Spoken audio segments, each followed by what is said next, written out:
ঝড় বৃষ্টি তুফান শুরু হলো এক বিকেলের সন্ধ্যায়। আকাশ যেন মুহূর্তের মধ্যেই কালো চাদরে ঢেকে গেল। দমকা হাওয়ায় গাছগুলো দুলছে, জানালার কাছে টুপটাপ বৃষ্টির শব্দ। এ ধরনের সন্ধ্যায় মনে পড়ে যায় কবির সেই অমর পংক্তি, আজি ঝড়ো ঝড়ো মুখরো বাদর দিনে, জানি নে কিছুতেই কেন যে মন লাগে না।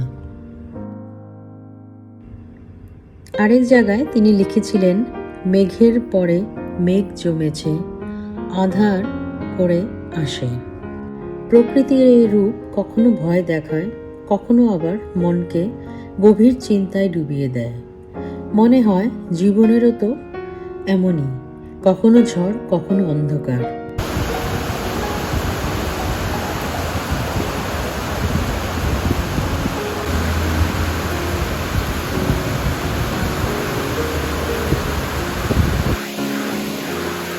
কিন্তু আশ্চর্যের বিষয় হলো, পরের দিন সকালে ঘুম ভেঙে দেখি একেবারে অন্য পৃথিবী।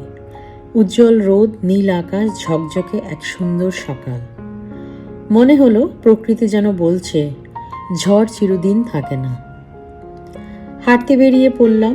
গাছের পাতায় এখনো বৃষ্টির ছোট ছোট ফোঁটা, পাখির ডাক, হালকা বাতাস, সব মিলিয়ে এক অপূর্ব মুহূর্ত। সত্যি, জীবনে যতই কঠিন সময় আসুক, তারপরেই একদিন না একদিন রোদ ওঠে।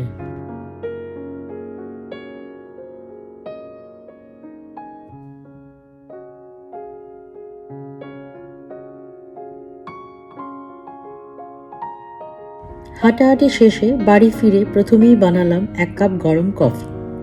কফি শুধু একটি পানীয় নয়, আমার কাছে একটি ছোট্ট এক মুহূর্তের শান্তি। এক কাপ কফি ক্লান্ত মনকে একটু উষ্ণতা দেয়, নতুন করে ভাবতে শেখায়, আর কখনো কখনো নিজের সঙ্গে কিছুটা সময় কাটানোর সুযোগও করে দেয়। জীবনেও হয়তো আমাদের এমন কিছু ছোট ছোট বিরতির দরকার হয়, যা আমাদের আবার নতুন করে শুরু করার শক্তি দেয়। আর তারপর তৈরি হলো এক বাটি গরম গরম ম্যাগি নুডলস, আর তার উপর অনেকটাই চিলি অয়েল। উফ, কি দারুণ স্বাদ!